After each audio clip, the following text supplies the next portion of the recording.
FBI first ஜிம்மியை தான் choose பண்ணாங்களான்னு கேட்டால் அது கிடையாது. லேரியோட செல்லுக்கு பக்கத்துலேயே இருக்கிற இன்னொரு கைதியை சூஸ் பண்ணி அவனை வச்சு லேரிகிட்டேருந்து எல்லாத்தையும் வாங்கிடலாம் அப்படின்னு FBI ஃபஸ்ட் நினச்சிருக்காங்க. அந்த கைதி எவ்வளோ தான் ட்ரை பண்ணாலும் லேரி வாயே திறக்கலை. லேரிகிட்டேருந்து ஒரு வார்த்தை கூட வாங்க முடியல. அதுதான் ஃபஸ்ட் அட்டெம்ப்ட். பட் ஆனால் ஃபெயில். இப்போது FBIக்கு நல்லாவே தெரிஞ்சிச்சு, ஒன்று ட்ரெயின்டு ப்ரொஃபஷ்னலை உள்ள அனுப்பணும், இல்லை ஆல்ரெடி ப்ரொஃபஷ்னலாக இருக்கிற ஒருத்தனை உள்ள அனுப்பணும் அப்படின்றது. ஜிம்மி மாதிரி ஒரு கைதியை உள்ள அனுப்புனா FBIக்கு பிரச்சனை கம்மி. ஒரு வேளை ஜிம்மி இறந்து போனால் கூட அது அவங்க வந்துட்டு ஈஸியாக கேஸை க்ளோஸ் பண்ணிடலாம். ஜிம்மி ஆல்ரெடி ட்ரக் டீலராக இருந்ததுனால இந்த மாதிரி டேஞ்சரான பீப்புள்ஸ் கூட ஃப்ரெண்ட்ஸாக இருக்கிறது அவனுக்கு ஒன்றும் புதுசுலாம் இல்லை.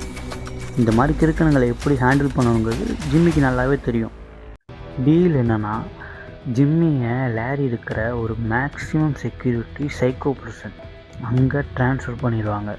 லேரி கூட ஃப்ரெண்டாகி அவனுக்கு மட்டுமே தெரிஞ்ச டீட்டெயில்ஸை கலெக்ட் பண்ணி FBIட்ட கொடுக்கணும்.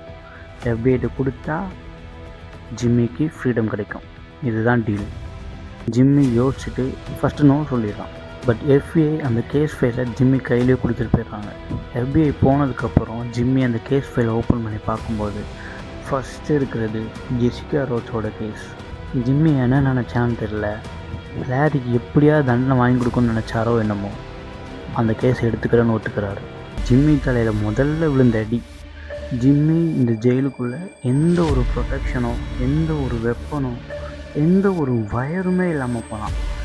ஜிம்மி அந்த ஜெயிலுக்குள்ளே போனதுக்கப்புறம் ஒரு 2-3 மாதம் ஜிம்மி பொறுமையாக லேரியை பற்றி கற்றுக்கிட்டான். லேரி என்னென்ன பண்ணுறான், எப்படி நடந்துக்கிறான் அப்படின்றது தான் கற்றுக்கிட்டான். நானும் உங்களை மாதிரி ஒரு கைதி தான், நானும் இங்கே தான் இருக்கேன் அப்படிங்கிறத எல்லாருக்கும் ப்ரூவ் பண்ணுற மாதிரி ஒரு 2 மாதம் அங்கே கம்முன்னு இருந்திருக்கான். ஜிம்மிக்கு இருந்த பெரிய பிரச்சனை லேரிகிட்ட போய் எப்படி ஃப்ரெண்டாகிறது. ஜிம்மிக்கு ஒரு வாய்ப்பு கிடச்சிது. அதை கரெக்டாக அவன் பயன்படுத்திக்கவும் செஞ்சான்.